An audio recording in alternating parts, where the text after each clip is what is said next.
Ang nakaraan, nagawa na ngang mapaslang ang labis niyang kinamumuhian na kobold boss. Nakahinga na rin siya ng maayos dahil sa wakas tuluyan na niyang nabago ang unang yugto ng kanyang buhay, at nagawa niyang matalo ang kalaban ng walang napapahamak sa kanyang kasamahan. Kasalukuyan, matapos ang matinding laban, ay nagkaroon ng sandaling katahimikan ang kapaligiran. Mayroon ding namataan si Lee Hyun-wook na isang bagay na bumagsak mula sa nakahandusay na katawan ng halimaw sa kanyang harapan, na kanya namang ikinagulantang dahil ang pagkakakilanlan nito ay kaagad niyang nalaman. At ang sistema ay muling nagpakita, nakakuha siya ng isang bagay na kung tawagin ay Devil's Medallion, Inferno. Isang impyernong apoy na medalyon na nagtataglay ng kapangyarihan ng pinakamasamang lahi ng mga demonyo, at ito rin ang may pinakamataas na ranggo sa lahat ng klase ng medalya. Nang kanya itong hinawakan at tinitigan, ay bigla naman siyang nagtaka at napatanong kung bakit ito ngayon ay biglang nagpakita. Sa kanyang alaala, ang medalyon na ito ay pagmamay-ari ng isang nilalang, na nagdulot ng hindi malilimutang kaganapan sa kasaysayan, at ang kanyang mga undead army ay nagbigay ng matinding paghihirap sa lahat ng nabubuhay na sangkatauhan.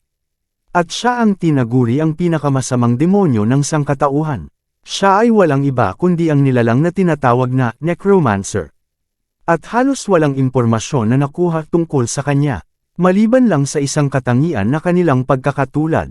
Pagkatapos kong makabalik, ay aking inilihim ang katotohanan na kayang kong mag-advance mula sa isang F-rank dahil sa kanya, wika ni Lee Hyun-wook. Sa nakaraan kong buhay, ay bahagya kong natapos ang laban sa kanyang Blue Lava Workplace at nakuha ang replika ng Inferno, dagdag pa niya. Kaya siya nagtataka kung bakit ang tunay na Inferno ay naririto, at hawak-hawak na niya.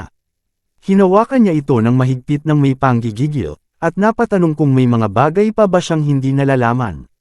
Pagkalipas ng ilang sandaling pagbabalik tanaw, ay kanya nang napansin na unti-unti nang humuhupa ang nakakalasong gas sa paligid, kaya dali-dali na niyang sinunggaban ang medalyong hinahawakan. Ngunit nang ito ay kanya na sanang sasakmalin, ay may biglang dumating upang siya ay abalahin. Kaya sa labis na kaba ay bigla siyang naabala, habang malalagkit na pawis ay pumapatak na, kaya hindi natuloy ang kanyang ginagawa, at ito ay kanya na lang muna ibinulsa. Sa kanyang pagdating sa lugar, ay bumungad kaagad sa kanyang paningin ang nakakapanindig balahibong tanawin, kung saan kanyang nakikita ang mga nagkalat na bangkay ng halimaw. Maging ang nakahandusay na katawan ng kobold boss, ay hindi rin nakawala sa kanyang mga mata, at nakatarak pa ang espadang kinuha nilang dalawa, patunay na wala ng ibang may gawa ng ganitong bagay kundi ang ating bida. Kaya sa labis na pagtataka ay kanyang tinawag ang pangalan ni Lee Hyun-wook, at tinanong kung sino nga ba talaga siya. Kahit kilala naman na niya, habang nakatutok ang kanyang espada. At dahil kanyang napansin na parang may ginagawang kakaiba pagdating niya si Lee Hyun-wook, ay kanya itong tinanong na kung ano ba ang itinatago nito. Kaya sinagot naman siya ng ating bida na may pagtataka na kung ano ang kanyang ibig sabihin, habang nakataas ang dalawang kamay, patunay na wala siyang hawak-hawak na kung anong bagay. Sabay sabi sa sarili na kung gaano kaya karami ang nakita ni So Yuna. Bigla naman naantala ang pag-uusap ng dalawa sa isang tunog ng palekpak, tila bang nagagalak na papalapit sa kanila. At ang nilalang na dumating ay walang iba, kundi ang babaeng nakasakay sa sasakyan na nakasalubong natin kanina. Kaagad niyang pinuli ang nakakamanghang labanan na kanyang nakita mula sa hindi kalayuan. Hindi rin nakaligtas sa kanyang paningin si So Yuna, na kanya naman kinilala na ang pangatlong anak na babae ng kapitan ng Paladin, at sarkastikong pinuri dahil ito daw ngayon ay lumaki na. Ramdam ang kanyang presensya, ang ating bida ay hindi naman natuwa, at bigla na lang nagngit-ngit sa galit. Hindi naman nagpatinag si So Yuna at kanya itong pinapaalis, dahil bilang isang kapitan ng 1st Battalion Attack Squad, ng 3rd AMT Brigade, ay obligasyon niyang ipatupad ang alituntunin, na bawal ang mga sibilyan sa loob ng Military Operation Area. Subalit hindi naman siya pinansin ng dumating at dumiretso lang patungo sa ating bida. Kaagad naman niyang nagagalak na binati si Lee Hyun-wook, at nagpakilala. Ako si Yu Haena, pinuno ng Soul Attack Unit ng Blue Flower Guild. Sabay abot ng isang card sa kanya. Yu Haena, pangalawang anak ng leader ng pinakamalakas na civilian guild, ang Blue Flower. At isang A-rank player. Hindi naman umiimik si Lee Hyun-wook na parang hindi niya alam ang kanyang gagawin.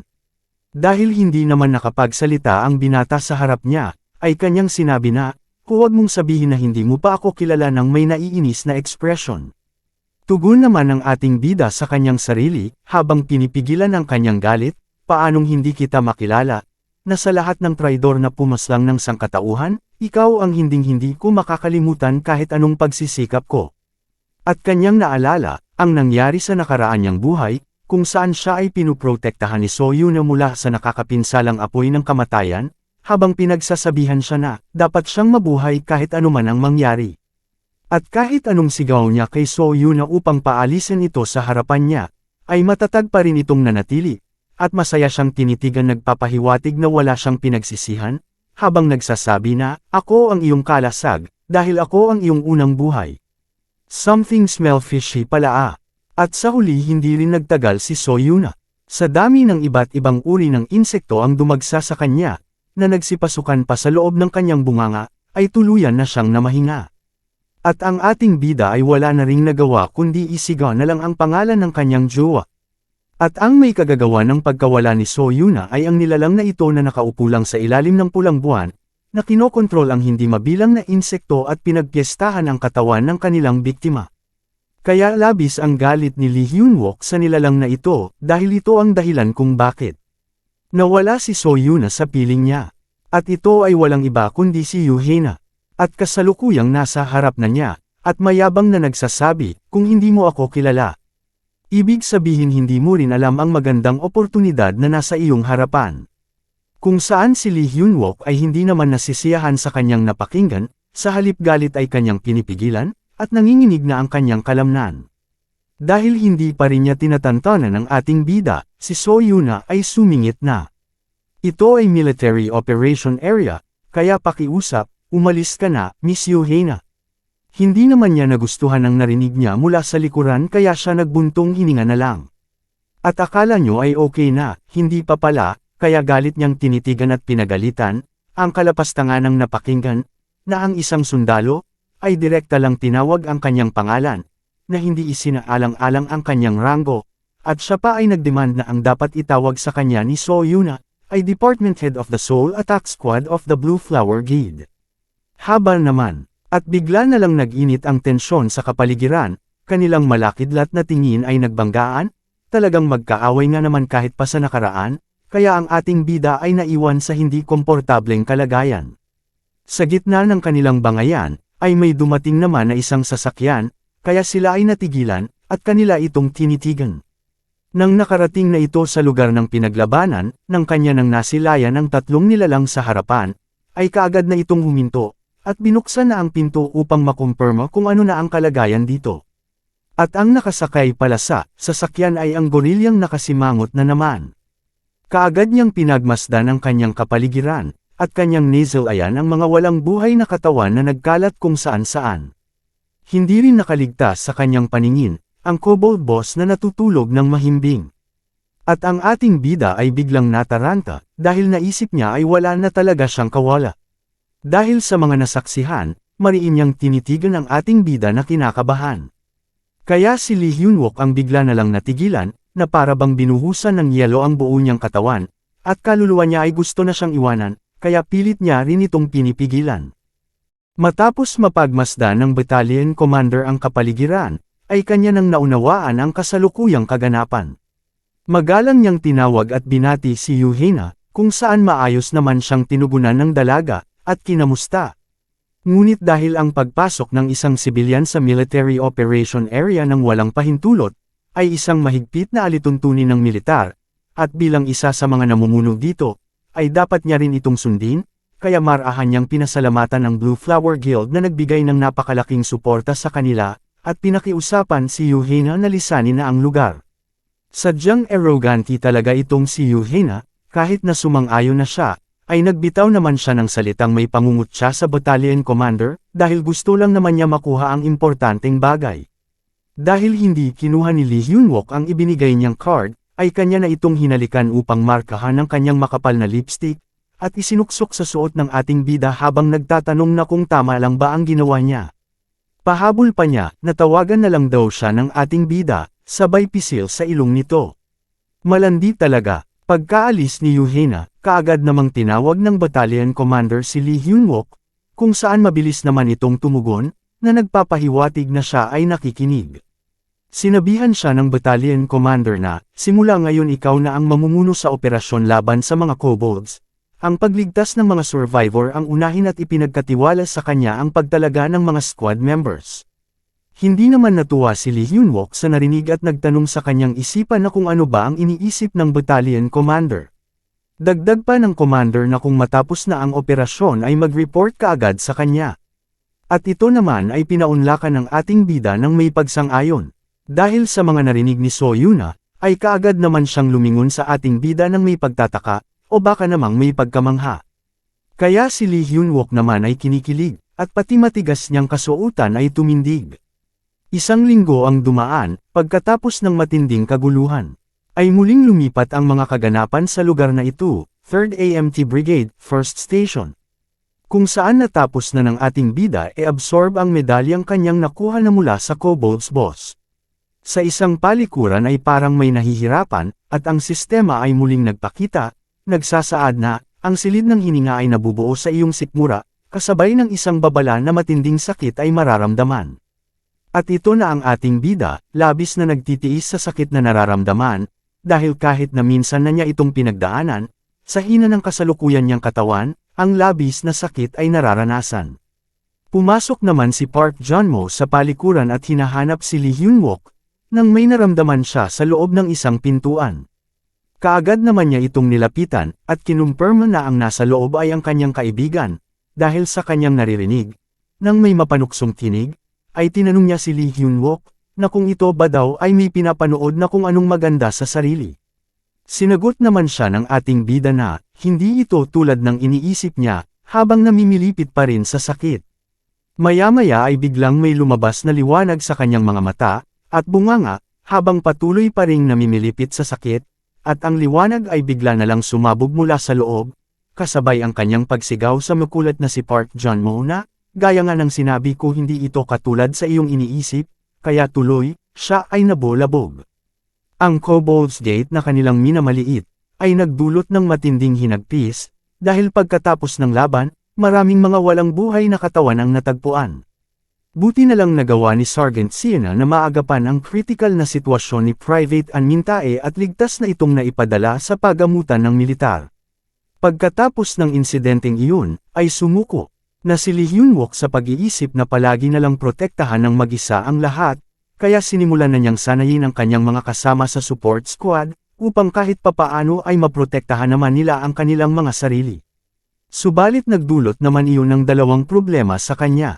Ang una ay ito, si Sergeant Siena, na sinimulan siyang guluhin palagi, laging nakasunod kahit saan man siya magpunta, pagkatapos ng araw na iyon. Maging ang platoon leader ay tuluyan nang nakaramdam, kaya palihim niya rin silang sinusundan. Kaya iyan tuloy inggit lang ang naramdaman, kasalanan mo rin iyan, bakit mo pa sinusundan kung alam mo namang masasaktan ka lang. At ang pangalawa ay itong si Gorelia naman, na gusto siyang mapabilang sa pagiging commission officer, at magbitaw na sa pagiging non-commissioned officer. Ito ay kanya naman ang inaasahan kaya hindi na siya nasurprisa at naghihintay na lang na matanggal.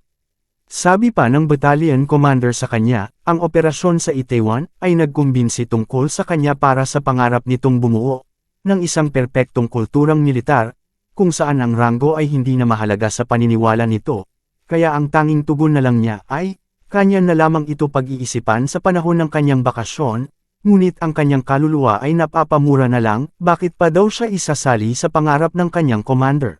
Pagkalipas ng 3 linggo, sa wakas dumating na rin ang araw ng bakasyon. Sa unang araw, sa isang magandang lugar na Seoul Station, ay muli na naman pumasok si Lee Hyun-wook sa isang palikuran, upang tapusin na ang hirap na kanyang nararanasan, kung saan muli na namang nagliwanag ang loob ng pintuan, kaya labis na lang ang pagkagulantang ng kakapasok pa lang na nilalang. At sa wakas ang sistema ay lumabas, at binati siya sa matagumpay na pagtapos sa pagtupad sa espesyal na kondisyon, ang bagong kakayahan ay nabuksan. Breath Room, Fire, may grado na D, pinapabilis nito ang pag-absorb ng bakal ng 50% hanggang 250%. Maari ring mag-imbak ng ilang mga metal sa fire chamber at sunugin ito bilang hininga. Sa wakas nakahinga na rin ng maayos ang ating bida, at matitigil na rin ang mga hindi magagandang usapin, tungkol sa kakaibang ginagawa niya sa loob ng palikuran. Pumunta na siya sa harap ng isang malaking salamin upang ayusin ang sarili. Kanyang naisipan na, sa kanyang kasalukuyang lakas, ay hindi na niya kayang panghawakan ang susunod na gate. Kung saan kanyang naalala sa nakaraan niyang buhay, na ang battalion commander ay nagbitaw ng isang pahayag sa medya na, lilisanin na niya ang Seoul Station, kung saan hindi naman ito nagustuhan ng medya at nagdemand na sa mga militar at mga nasa otoridad na linawin nila ang kanilang posisyon. Dagdag pa nila na, ibig niyong sabihin na isusuko niyo na lang ang mga mamamayan na nasa loob ng Seoul Station? Sa tanong na ito hindi naman nakapagbigay ng kasagutan si battalion commander. Kasabay ng kanilang pag-alis ay ang pagsigaw ng mga mamamayan na humihingi ng tulong. Sa kanyang lakas na taglay sa ngayon, ang pagharap sa susunod na gate, ay siguradong kamatayan lang ang kanyang sasapitan. Kaya naisip ni Lee Hyun-wook na, dapat kanya nang kumpletuhin ang kanyang preparasyon sa sarili, sa panahon ng kanyang bakasyon. Pagkalabas niya sa palikuran ay lakas loob niyang sinabi sa sarili na, "Farewell na. Ito na ang oras upang tunay nang baguhin ang kinabukasan." Sa parehong lugar, ay nandito rin si Sergeant Choi Siena, na masayang sinasalubong ang kanyang unang bakasyon, at nagrereklamo sa kanyang buhay militar habang nagsisindi ng kanyang sigarilyo, subalit kahit anong subok niyang pag-anahin ang dala niyang lighter, ay wala pa ring nangyayari. Nagulat na lang silang pareho matapos magkita sa iisang lugar, kung saan kaagad niyang tinanong ang ating bida kung meron ba itong lighter. Pagkatapos niyang tanungin si Lee Hyun-wook, kaagad naman niyang napagtanto na, hindi niya sinasadyang ipinakita ang tunay niyang pagkatao. Kaya ang ating bida napabigkas na lang ng kanyang pangalan. Pagkalipas ng ilang sandali, sa isang napakahaba at malaking train, ay tuluyan nang nakasakay dito ang dalawa, upang magtungo sa kani-kanilang destinasyon, dahil sa sobrang tahimik ng paligid, at pareho naman silang hindi alam kung ano ang kanilang pag-uusapan, ay nakaramdam naman sila ng hiya sa isa't isa. Maya-maya, ay biglang may naisipan na itanong ang dalaga kay Lee Hyun-wook. Masigla niyang sinabi na, "Di ba, ito ang iyong unang bakasyon? Siguradong magiging masaya ang mga magulang mo." Kung saan sinagot naman siya ng ating bida na, pareho na silang wala, namatay sila noong bata ba ako. Kaya dahil sa nalaman ay labis siyang nagulantang. Nakaramdam ang dalaga ng labis na pagkadismaya sa sarili, dahil hindi niya sinasadyang may tanong ang bagay na masakit balikan. Napansin naman ni Lee Hyun-wook na nalulungkot si Choi Siena dahil sa kanyang katanungan. Kaya ito ay kanyang sinabihan na, "Okay lang iyon, noong bata pa ako, nakakaramdam talaga ako ng hirap at lungkot, subalit nang lumaki na ako, nakatagpo naman ako ng mga taong itinuturing kong parang pamilya." Kaya nagtataka naman niyang tinanong ang ating bida, na kung ano ba daw ang ibig niyang sabihin na parang pamilya. Kaya bigla na lang niyang naalala noong kapanahunan na, masaya siyang tinatawag, at sinasalubong ng mga kasamahan niya sa militar, kaya nag-isip siya kung ano nga ba talaga ang angkop na itatawag niya, hanggang kanyang naisipan na, "Comrades in Arms." Napangiti naman niya itong kinumpirma nga ito na talaga ang tamang tawag sa mga kasamahan niya. Pagkaraan ng ilang sandali, matapos ang isang mahabang biyahe, ay nakarating na rin si Lee Hyun-wook sa lugar ng Yongdaengpo, ang lugar kung saan siya nanggaling. Pagkalabas niya ng istasyon, ay kaagad niyang naisipan ang mga dapat niyang gawin sa natitirang 4 na araw at 3 gabing bakasyon. Sa loob ng maiksing panahon na ito ay dapat na niyang mapaunlad ang kanyang sarili. Subalit bago ang lahat, ay kanyang naisip na kailangan niya munang maghanap ng paraan, kung paano makakalikom ng pera, sabay ngiti na para bang mayroon na siyang naisipan kung saan siya nito makakakuha. Abangan ang susunod na kaganapan kung ano ang gagawin ni Lee Hyun-wook sa panahon ng kanyang bakasyon, malalaman din natin ang unang lugar na kanyang pupuntahan. At makikilala rin natin ang unang tungaw na mabibigyan niya ng isang aral na hinding-hindi malilimutan. Maraming salamat sa patuloy na pagsuporta sa akin mga boss, kaunting sipag pa, at makakamit na natin ang ating layunin, kaya sana patuloy nyo rin akong samahan abutin ang layunin kong iyon. Muli, maraming salamat mga boss. Sa susunod muli.